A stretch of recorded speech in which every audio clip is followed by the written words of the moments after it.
Hey everyone, Xander here from Nexus Gaming Podcast. If you guys have not had a chance to check out my podcast, I decided to upload the latest episode in all its entirety on YouTube. So it's going to be 30 minutes, and basically me and my co-host James Gruesome talk about some of our favorite light-up games, and we kind of talk about, what we like and what we didn't like. We get a little bit off subject about various things, but it's going to be a really good show. And if you guys really enjoyed this episode, I have a couple more on blogtalkradio.com. I'll have a link below, and sit back and enjoy. Blog Talk Radio.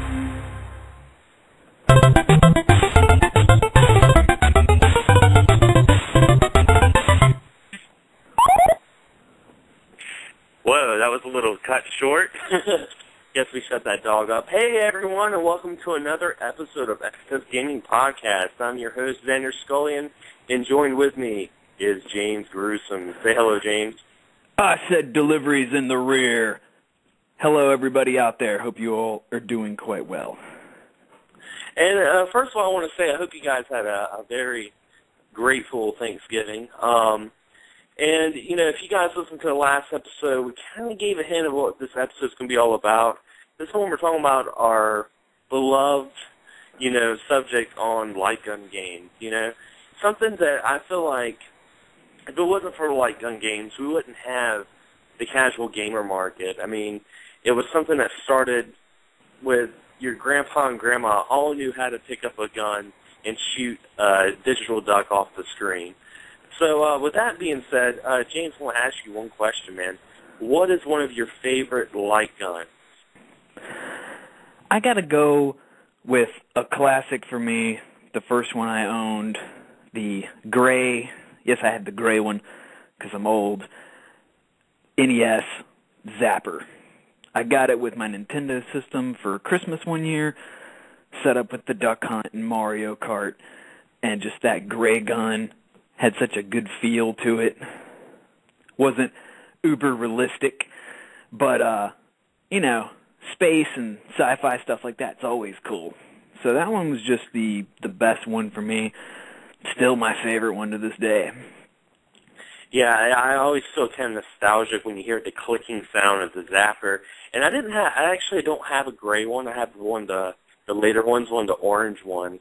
And, I think this is where we're going to start talking about one of the most popular light-up games, and that's Duck Hunt. I mean, it was just one of those games that came out during the Nintendo's launch, and it kind of gave it its success because, when the Nintendo Entertainment System came out, it was during the video game crash, and Nintendo was very smart into saying that this was an entertainment system, not a video game system, because they wanted to make sure that people paid attention to it. So one of the things they included was the light gun Zapper and Rob the Robot.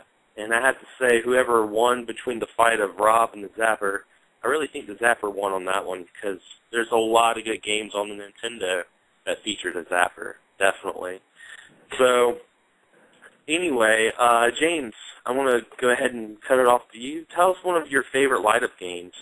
Well, I'm going to start off with one that's a bit later, and it had to do with my intro line, if none of y'all got that. But it's from a game called Fast Draw Showdown. Now, I had the privilege around 17 or 18. I had a friend of mine that worked in an arcade, which was great because you go there near closing, get to play all the games you want for free. And this game was in there for quite a few years. It was up near the front. And it's one of those games that has the live-action video, like a lot of the Sega CD games, early CD games all had that. And, it was pretty revolutionary at the time. It's like, man, that looks like a movie. But just it was like a really bad movie. Of course, it's Western-themed, from the deliveries in the rear to the, are you looking at my wife? You just hear them to the arcade. Me and my friends to this day still will quote lines from that game. And it was one of the last ones in that series if you played any of the others like Mad Dog McCree. There was a lot of ones like that. They actually started out from the guy that started the company had made a police training program that was pretty much like a light gun. Anything with I kind of wondered too if the NES was influenced by laser tag coming out, as far as like you said, you know, being an entertainment system. But they both kind of, you know, the laser tag kind of started in '84, and the light gun came out in Japan on the Famicom also in '84. So yeah, I'd also like to note that the Famicom gun that they got over there was much more realistic than the one we got over here. I mean, it looks like a straight-up black 6-bullet revolver.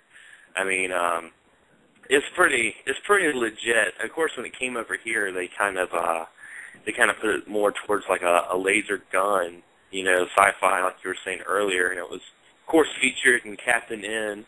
That was one of his weapons of choice. Our version probably was more inspired by laser tag, since we got ours a year later, and I remember just around the same time playing laser tag and light zapper games all around the same time. Yeah, one of my, you know, you were talking about the realistic style light-up games. One of them that I was wanting to mention was one of my favorites, which is Area 51. And that was another game that mixed, you know, FMV sequences with, you know, light-up gun action. You know, it was, you know, basically shooting a bunch of aliens. You were with a bunch of Marines, and I remember the guy was telling you to stay low to the ground, you know, and his mouth was, like, over-exaggerated because it was so choppy, but it was freaking awesome, you know, because they were actually talking to you, and you felt like you were, like, in an action movie. And to this day, if I ever see it out and about, I mean, it's definitely one of the games I picked up, as well as Silent Scope, which is another game I wanted to talk about. The Silent Scope, you know, what I liked about it is it took a light gun approach towards snipers. Like you were sniping in this one, where you actually looked through the barrel and you had to sit there and, you know, kill these, you know, bad guys, and you were a sharpshooter. And the interesting thing was the only way to get health was to be a peeping Tom and look at a chick that's about to take a shower or something like that. I thought that was so hilarious and so clever, you know, because, you know, if you're a sharpshooter, you might get distracted, you know. So you probably get to see some sights doing that job. Yeah, so I mean, it was kind of cool. That was definitely a fun game. One of the things I also wanted to say about Duck Hunt was, and I found this out recently when I went to go to the Halo 4 midnight release, and I was talking to this one guy named Ian, and he was telling me that if you take the tent on a tube television and you turn the red all the way up, you don't even have to aim the gun at the television to shoot the ducks, because what it does is it reads the infrared a little bit better, and you can just basically have a perfect game. So I haven't tried it myself. Listeners, if you want to do it, if you still have a tube television, you know, give it a go. And I'd like to hear your guys' responses on the Facebook board, you know, that we have on Facebook. If you guys have successfully done this, I'd like to know. Yeah, and remember, like I said, if you got an old TV, because light guns do not work on newer televisions. Nope, unless you have a Wii, which that's where else we're going to get into. The Wii has so many fun light-up games. You know, one of them being the game that James mentioned last week, which is the new House of the Dead. Definitely. Yeah, it's you know, if you're in, it's the reason I bought a Wii was because I'm a sucker for light guns.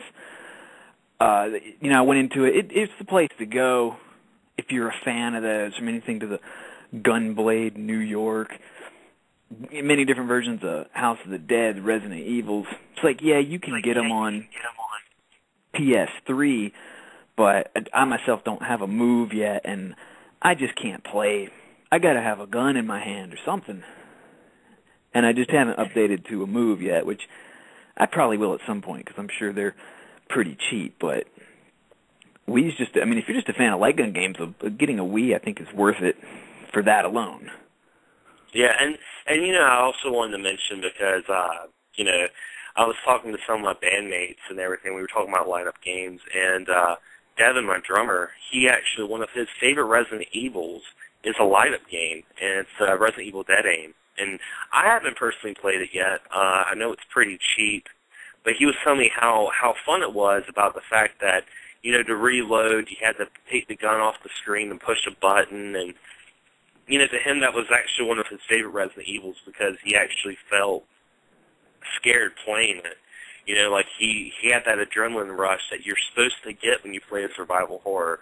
Survival horror isn't, a spray and pray game. It's supposed to be a game that, you have to be very cautious about what you're doing.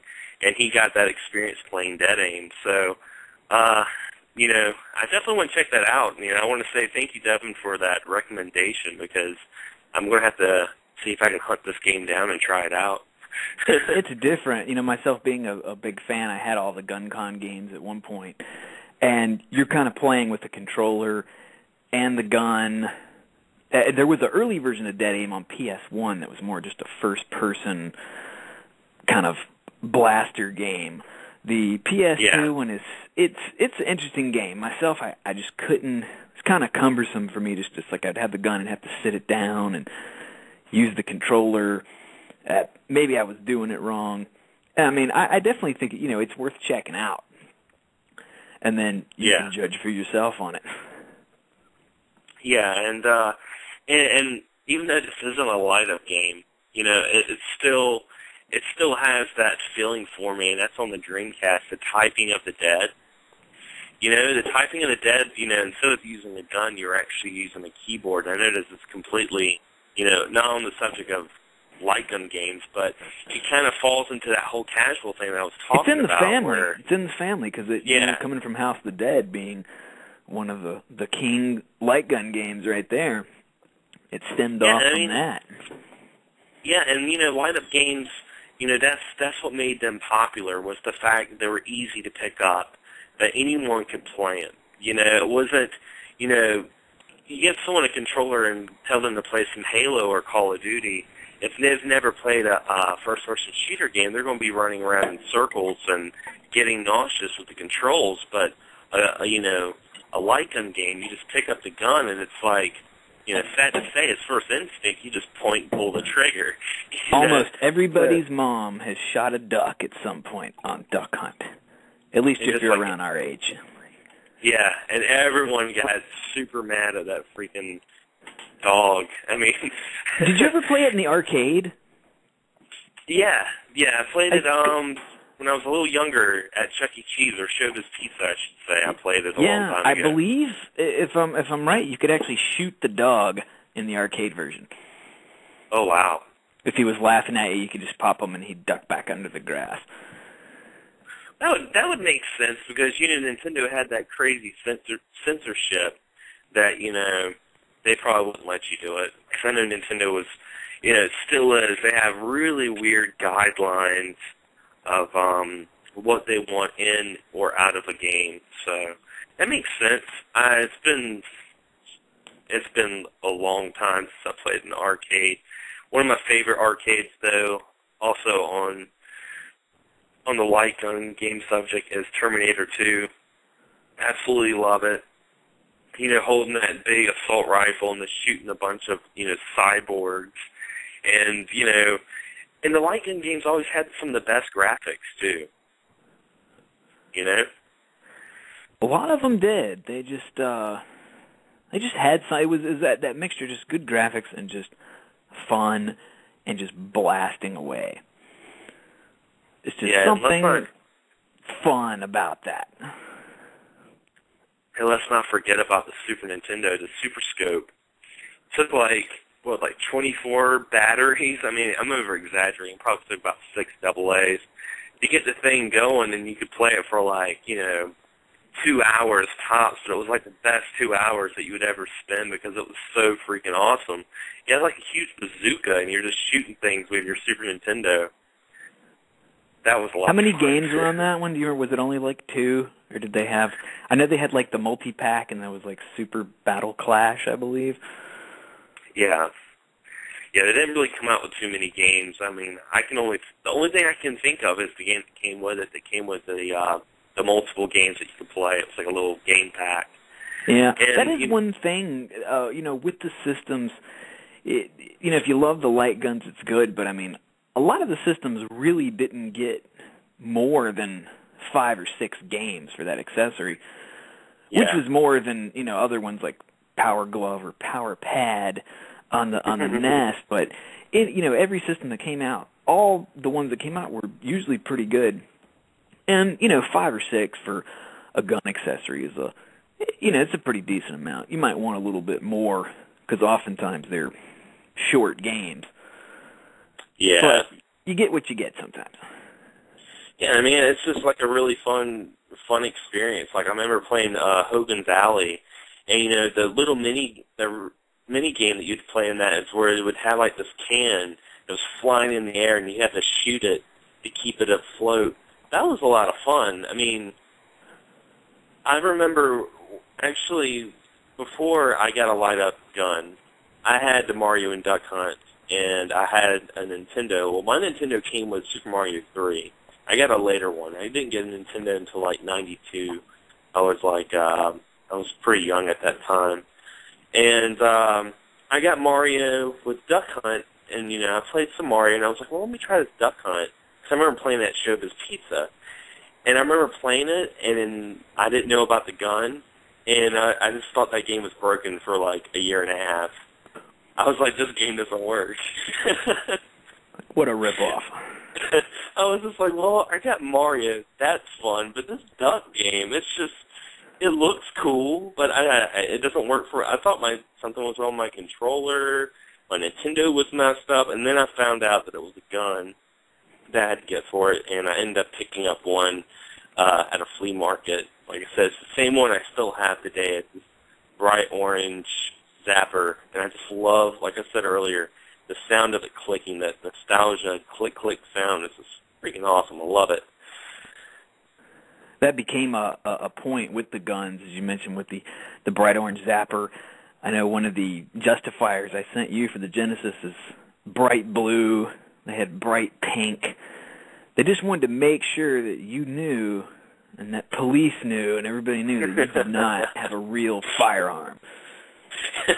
Yeah, it was like the Area 51 guns. I mean, they were like, one was red and one was blue. And, I played some of those light-up games that I used that gun that you gave me. I was playing, like Lethal Enforcers and, stuff like that. It's a lot of fun, man. I mean, it's definitely captures the arcade more than anything else that comes out today. I mean, there's not really a big arcade market anymore, but there's still light-up games. Like, no matter where you go, you're going to see a light-up game somewhere, which is nice. And speaking on the NES Zapper, another game I wanted to talk about is one, and I think we've mentioned before how renting games when you're younger can make or break your weekend. Because you usually only get one game. If it's your birthday, you can probably rent 2. But other than that, one game on the weekend, make or break. So there was this one game. It was always checked out. The game is called Baby Boomer. This is on the NES. Now, I got in my head for some reason that because this game was checked out all the time, that it had to be good. So every week I go and I look, like, it's not there. It's not there. Finally, I go in and it's there. And, of course, I'm super excited. And you get the cart. And the cart itself is baby blue. And it's very square because that company made unlicensed games. They weren't that officially... was the one that did the Bible games and stuff like that. I was going to bring that up because they were like color image, and they turned into... Yeah. Actually, they made one branch called Bunch Games, so they got labeled for putting out bad games, and they made Bunch so they could put their really bad games out on it and not get a bad rep. And then they made Wisdom Tree, which has a really awesome game, Spiritual Warrior, which is a Bible Zelda ripoff. That's actually a really good game. It is, and if you have any basic knowledge of the Bible at all, you can usually answer the questions. But they just straight ripped off Zelda on that. I was like, man, I did like for their values. I did like the fact that, you threw apples at, random people, and if you hit them with the apple, either they would fall to their knees praying, or a demon would come out. And then you had to throw an apple at the demon. And I'm just like thinking, I'm like, this is really weird. And that was, that was one of those games that when you played it, I'm like, I bet you battled the devil at the end. And I kid you not, the last boss in that game is giant purple Satan. Exactly who it is. But that's but all anyway. they ended up making. But back with the Baby Boomer, it just it ruined my weekend. I played it a couple times. It's a zapper game, of course, and you have to shoot obstacles that are in the baby's way, or shoot clouds to rain bridges down, and it just was. I remember that one, and that one sticks out as a huge disappointment. Probably the worst zapper game that came out, and just a really bad game in general. Well, I mean, they marketed it. They had some good marketing tips. I mean, saying that it was a zapper game and it's called Baby Boomer. I mean, all of these people bought the game probably because they're like, what's this game and why am I shooting babies? Yeah. It'd be better if you could shoot the baby. That would have made that game good.